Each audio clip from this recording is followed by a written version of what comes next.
আপোনালোকে চাই আছে শাটাবিয়াছ আজি আমাৰ এক অনুষ্ঠানত এগৰাকী যুৱতী উপস্থিত আছে তেওঁ হৈছে তানিশা তোষনিৱাল অসম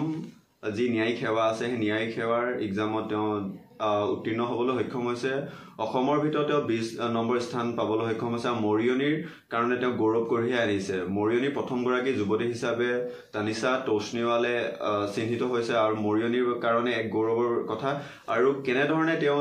যি আসাম জুডিচিয়েল সাৰ্ভিস সেৱা আছে সেই সেৱাৰ এক্সামৰ কাৰণে কেনেকৈ প্ৰিপাৰেচন কৰিছিলে বা কেনেকৈ পঢ়িব লগা হৈছিল সেই সকলো বিষয়ে কথা পাতিম আৰু যি এই ভিডিঅ' সেই ভিডিঅ'ৰ জৰিয়তে যি উঠি অহা যুৱ প্ৰজন্ম আছে বা যিসকলে আসাম জুডিচিয়েল সাৰ্ভিস সেৱাত যাব বিচাৰিছে তেওঁলোকে কেনে ধৰণে প্ৰিপাৰেচন কৰিব পাৰিব সেই সম্পৰ্কে তেওঁলোকে কিঞ্চিত পৰিমাণৰ হলো তেওঁলোকৰ এই ভিডিঅ'ৰ জৰিয়তে সহায় বুলি আশা ৰাখিলো আৰু আমাৰ ভিডিঅ'টো আপোনালোকে চাই থাকিব বাইদেউ প্ৰথমতে আপোনাক বহু শুভেচ্ছা জ্ঞাপন কৰিছো যি অসম ন্যায়িক সেৱা আছে সেই ন্যায়িক সেৱা আপুনি উত্তীৰ্ণ হ'বলৈ সক্ষম হৈছে কেনেকুৱা অনুভৱ ধন্যবাদ মোৰ নাম তানিশা তোষনিৱাল মই মৰিয়নিত থাকো আৰু মই এই আপোনালোক আহিছে আৰু এইটো যে মই পাইছো সেই কাৰণে বহুতে সুখী হৈ আছো আৰু বহুত ভাল লাগিছে এই ৰিজাল্ট কেতিয়া পালে আপুনি এই ৰিজাল্ট কালি ৰাতি গম পালো মই 8:30 মানত কি ক'ব অনুভৱ কেনেকুৱা অনুভৱটো মানে এতিয়ালৈকে মই প্ৰচেছে কৰি আছো সব মানুহবোৰ আহি আছে মোৰ পৰিয়ালৰ মানুহ মোৰ মৰিয়নি পৰিয়ালৰ মানুহ মোৰ ওচৰত আহিছে সবে মোক আশীৰ্বাদ দি আছে আৰু মোক ইমানে ভালকে মই গ্ৰেটফুল হৈ আছো এইটো বস্তুৰ কাৰণে যে সব মানুহ আহিছে আৰু মোৰ আজি গম পাইছো যে মই অকল আমি 5জন মানুহ নাথাকো নিজৰ পৰিয়ালত গোটেই মৰিয়নিয়ে মোৰ পৰিয়াল হয় সেইকাৰণে মোৰ বহুত ভাল লাগিছে প্ৰথমে যি অসম ন্যায়িক সেৱা আছে সেই ন্যায়িক সেৱাৰ আপুনি 20 নম্বৰ স্থানত উত্তীৰ্ণ হৈছে প্ৰথমে আপোনাক বহুত অভিনন্দন আৰু মৰিয়নিৰ কাৰণে গৌৰৱ কাৰণ মৰিয়নি প্ৰথমগৰাকী যুৱতী হিচাপে আপুনি চিহ্নিত হৈছে এই অনুভৱটো কেনেকুৱা ধন্যবাদ মই আপোনাকে জ্ঞাপন কৰিছো আগত যে আপুনি মোক এইটো কৈছে সেইকাৰণে বহুতে ধন্যবাদ আৰু এইটো খুবেই ভাল লাগিছে আৰু মোৰ এনেকুৱা ফিল হৈছে যে মই এতিয়া আজি কাবাক কৈ আছিলো আকৌ কম যদি মই পাৰিছো সবে পাৰিব আৰু সবে পেশেন্স ইজ দ্য কি পাৰ্সিভাৰেন্স থাকিব লাগে সবৰ হৈ যাব যি ইচ্ছা আছে সেইটো পুৰা হ'ব জাস্ট কৰি থাকিব হাৰ্ড ওয়াৰ্ক ইজ দ্য কি এই আপুনি এই যাত্ৰা প্ৰথম কোৰ পৰা আৰম্ভ হৈছিল স্কুলীয়া জীৱনৰ বিষয়ে কোন ক'ব নেকি স্কুলীয়া কলেজ মই নিজৰ স্কুলিং এডিট ডগলাছ হাই সেকেন্ডাৰী স্কুল মৰিয়নি পাই কৰা মই 2012ত পাস আউট হোৱা তাৰ পাছত মই মৰিয়নি কলেজৰ পৰা হাই সেকেন্ডাৰী আৰ্টছৰ পৰা কৰা মই 2014তে পাস হৈছিলো মৰিয়নি কলেজৰ পৰা হাই সেকেন্ডাৰী কাৰণে তাৰ পাছত মই যোৰহাট ল কলেজতে 2014তে নিজৰ এডমিশন ললো BLLB কাৰণে মই যেতিয়া পঢ়ি আছিলো নিজৰ হাই সেকেন্ডাৰী তেতিয়াই মোৰ অকমান ল বিষয়ত বহুত ইন্টাৰেষ্ট আহিলে মই ভাবিলো যে মই এটুতে যাব লাগিব আৰু মোৰ জীৱনটো প্ৰফেশনাল ওয়াইজ আগবঢ়াব লাগিব হেতুতে সেই কাৰণে মই BLLB চুজ কৰিলো আৰু যোৰহাট ল কলেজৰ পৰা মই BLLB কৰি 2019ত ক্লিয়াৰ কৰিলো নিজৰ BLLB তাৰ পিছত মই যেতিয়া 9th আৰু 10th সেমিষ্টাৰত আছিলো মই তেতিয়া নিজৰ কাৰণে যেতিয়া চিন্তা কৰি আছিলো যে জীৱনত কি কৰিব লাগে তেতিয়া মই গম পালো যে মই যিমান পঢ়া শুনা বুজিছো আইনৰ বিষয়ত মোক ল এনেকেহে মই জানিম আৰু বেছি ভালকে মোৰ আন্ডাৰষ্টেণ্ডিং আহিব ল কাৰণে যেতিয়া মই জুডিচিয়েল সাৰ্ভিসত যাম বিকজ মোৰ আগপাই জজ বলা বা জজৰ লাইফ বা জজৰ that they work as a bridge between justice and people I always honored it and মোক হেতু বহুত ভাল লাগিছিলে আৰু সেই কাৰণে মই জুডিচিয়েল সাৰ্ভিসেস চুজ কৰিলো নিজৰ কাৰণে ঘৰৰ বিষয়ে অকমান কথা পাতো ঘৰত কোন কোন আছে আৰু তেওঁলোকৰ অনুভৱ কেনেকুৱা মোৰ ঘৰত মোৰ মা আছে মোৰ দুজন দাদা আছে মোৰ ডাঙৰ দাদা আৰু ওয়াইফ আছে আৰু মোৰ কালি এক্সপেৰিয়েন্সটো অকমান দুখ লগাও আছিলে ইমোশনাল আছিলে বিকজ আজি মোৰ দেউতা নাই কিন্তু মই জানো তেওঁ যতে আছে মোক আশীৰ্বাদ দি আছে আৰু মই যেতিয়া নিজৰ মাক জনালো মোৰ মায়ে কান্দিলে হ্যাপি হল আৰু মোক হাগ কৰিলে সেইটো মই গম পালো যে happiness comes from tears also sometimes and যেতিয়া মই নিজৰ দাদাহঁতক জনালো মোৰ বৌক জনালো মোৰ বৌহঁতে বহুত হ্যাপি হল হেঁতি মোক হাগ কৰিলে মোৰ ওচৰে পাছৰে মানুহকেইটা যোনকেইটা মোৰ পৰিয়ালে হিচাপে ভাবো মই সিহঁতক যেতিয়া মোৰ মায়ে জনালে হেঁতি আহি মোক আশীৰ্বাদ দিছে মোৰ এনেকা লাগিলে যে মই সিহঁতক প্ৰাউড ফিল কৰাইছো আৰু তেতিয়া মই ফিল কৰিলো চাকে মই কিবা এটা লাইফত কৰিব পাৰিছো যেতিয়া আপুনি ভাবিছিলে যেতিয়া BLLB কৰি আছে যোৰহাট কলেজৰ পৰা তেতিয়া আপোনাক কিহে আকৰ্ষিত কৰিলে যে আপুনি এইটো এক্সামত আগবাঢ়িব লাগে বা এইটো এক্সাম দিব লাগে মই যেতিয়া BLLB কৰি আছিলো আমাৰ BLLBত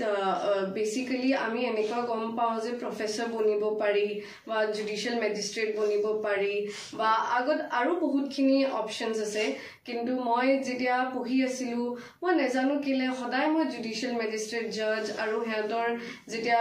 ৰেসপন্সিবিলিটি চাও আৰু হেতি কেতিয়া হে বেসটো বনাই থয় মই হেতু বহুত বেছি ভাল পাইছিলো আৰু মই ভাবিলো যে মই ট্ৰাই কৰো আৰু এটো কৰিবলে চেষ্টা কৰো অকমান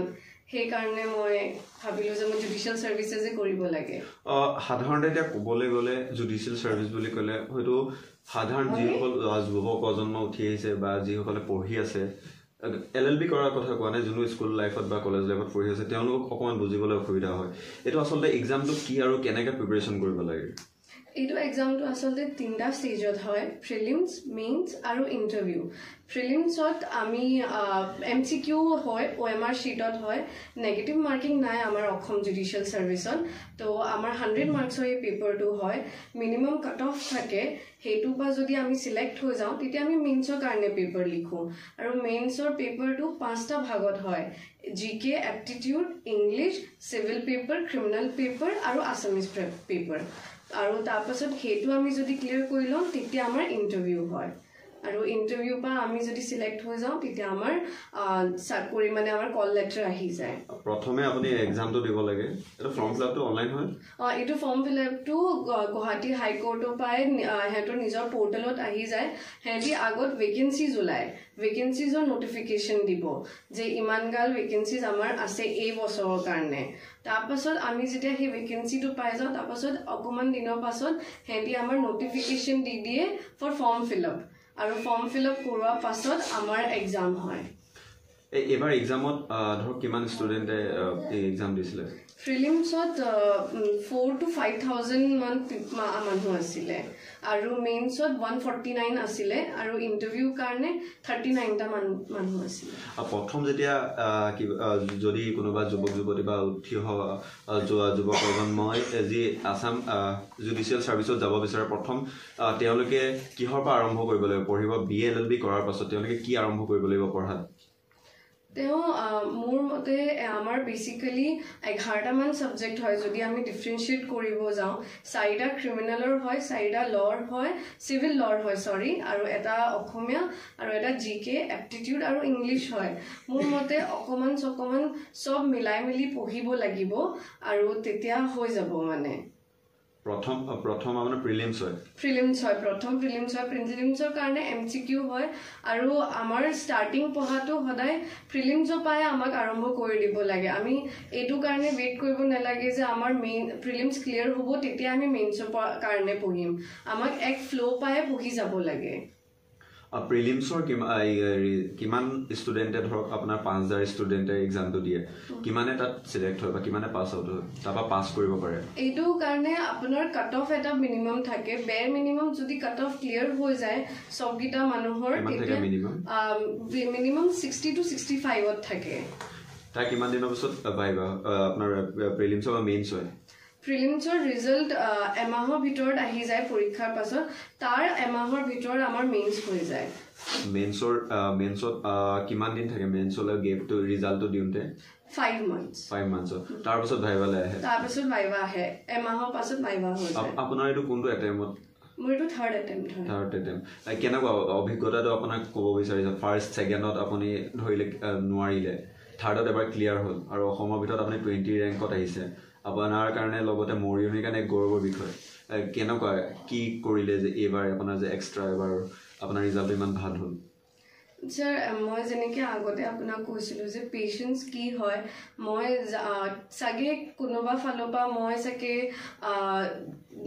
কৰিব নোৱাৰিছিলোঁ অবভিয়াছলি মই ফাৰ্ষ্ট এটেম্পটতে নিজেও বিচাৰিছিলোঁ যে মোৰ হৈ যাওক বাট কেতিয়াবা ভগৱানে আমাক কিবা এটা বস্তুৰ কাৰণে ৰখায় আৰু আমাক বহুত বেছি পলিছ হ'বৰ কাৰণে টাইম দিয়ে মোৰ এনেকুৱা লাগিছে যে মই এইটোৰ পৰা বেছি শিকিছোঁ মই যি কৰিছোঁ আৰু মই বেছি ল জানিব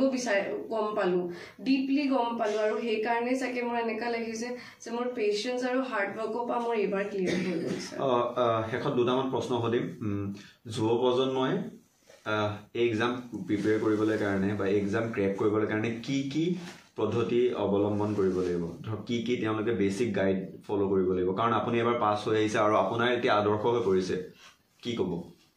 মই এইটোকে ক'ম যে আপুনি যেতিয়া লৈ আছে আৰু বা লৰ কাৰণে কলেজত পঢ়ি আছে সেই সময়তে বেছিক্স আপুনি যদি তাৰপৰাই পঢ়ি লয় মানে বেছিক বুজাটো বহুত দৰকাৰ আছে লৰ কাৰণে মানুহৰ আগত বেছটো জনাটো চবতছে দৰকাৰী বস্তু হয় আমি যদি বেছ নাজানো আৰু তাৰ আগে চব ওপৰা ওপৰিকৈ পঢ়ি যাওঁ সেইটো বা কেতিয়াও আমি বুজিব নোৱাৰিম I guess it happens for every subject but as I am law student I understand law তো মই সেইটো কাৰণে ক'ব পাৰিম যে বেছটো আগৰ পৰাই ক্লিয়াৰ কৰি ৰাখিব চেষ্টা কৰিবা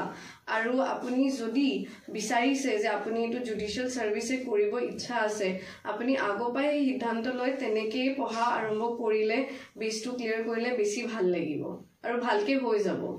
মৰিয়নিবাসী আপোনাৰ পৰা কি আশা কৰিব পাৰিব তেওঁতো মোৰ পৰিয়াল হয় তেওঁতো মোৰ কাৰণে একো ক'বলৈ নাই সিহঁতৰ কাৰণে সিহঁতি মই আশা কৰিব দৰকাৰ নাই মই সিহঁতৰ কাৰণে সদায় আছোঁ তেনেকেই থাকিম যেনেকৈ আগত আছিলোঁ এতিয়াও তেনেকৈ আছোঁ মই সিহঁতৰে জীয়েক সিহঁতি মোক যেতিয়া কয় যি কয় মই সেইটো কাৰণে আছোঁ যদি মৰিয়নি বা ওচৰে পাজৰে যি অঞ্চলৰ আছে দাঁতিকাষৰীয়া অঞ্চলৰ আছে বা সীমামূৰীয়া অঞ্চলৰ আছে তেওঁলোক যদি আপোনাৰ পৰা সহায় বিচাৰে সেই বিষয়ে অকণমান কৈ দিয়কচোন যদি সহায় বিচাৰে যদি আপুনি কেনেকৈ আগ্ৰহনে কৰিবলৈ হয় তেওঁলোকক এইটো এক্সামৰ ক্ষেত্ৰত যদি কোনোবাই মোক এবাৰ ফোন বা মেছেজো কৰে মই সদায়ে থাকিম সিহঁতৰ কাৰণে বিকজ মই জানো যেতিয়া কোনো নাথাকে তেতিয়া সেইটো কাৰণে সেইটো বস্তু ক্লিয়াৰ কৰা আৰু সেইটো কাৰণে পঢ়ি থকাটো কেনেকুৱা হয় যেতিয়া মই আৰম্ভ কৰিছিলোঁ মই বহুত পাজলড আছিলোঁ যে এইটো এনেকুৱা হয় নে নহয় এইটো মই বুজি পাই আছোঁ নে নাই মই ঠিকেই কৰি আছোঁ নে নাই মই যোনটো বস্তু বুজি আছোঁ বা পঢ়ি আছোঁ সেইটো পাৰফেক্টলি বুজি আছোঁ নে নাই so' I know' the struggle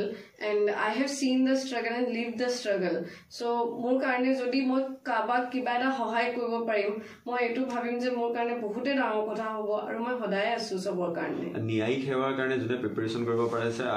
preparation কৰিব বিচাৰিছে আপুনি তেওঁলোকক হেল্প কৰিব yes obviously মানে মৰিয়নিৰ নে সবৰ সেইটো কেতিয়াও মোৰ ডিফাৰেন্সিয়েট নাথাকিব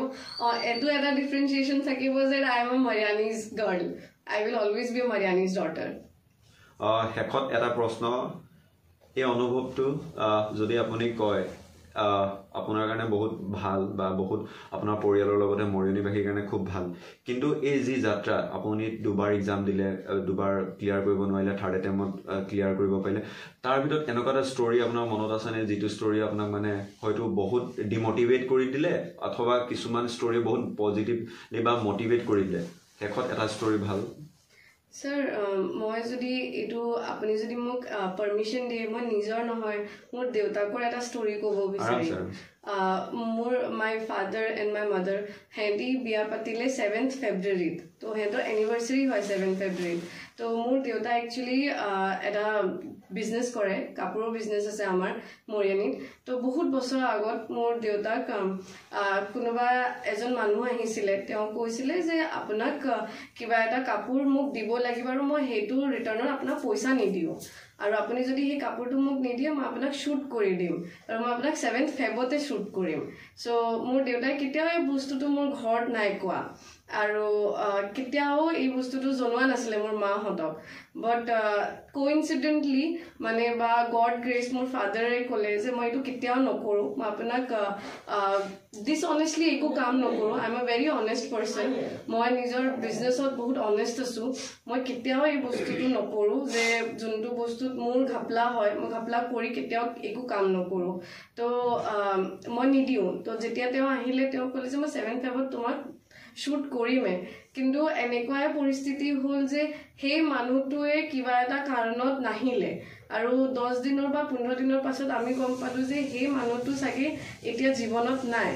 সেই দিনা মই এইটো ৰিয়েলাইজ কৰিলো যেতিয়া মোৰ দেউতাই মোক এইটো ষ্টৰী ক'লে যে আপুনি যদি অনেষ্টলি কিবা এটা বস্তু কৰি আছা আৰু কিবা এটা বস্তু বিচাৰিছা তেন্তে ভগৱান আপোনাৰ সাথে থাকিব সদায় আপোনাৰ লগত থাকিব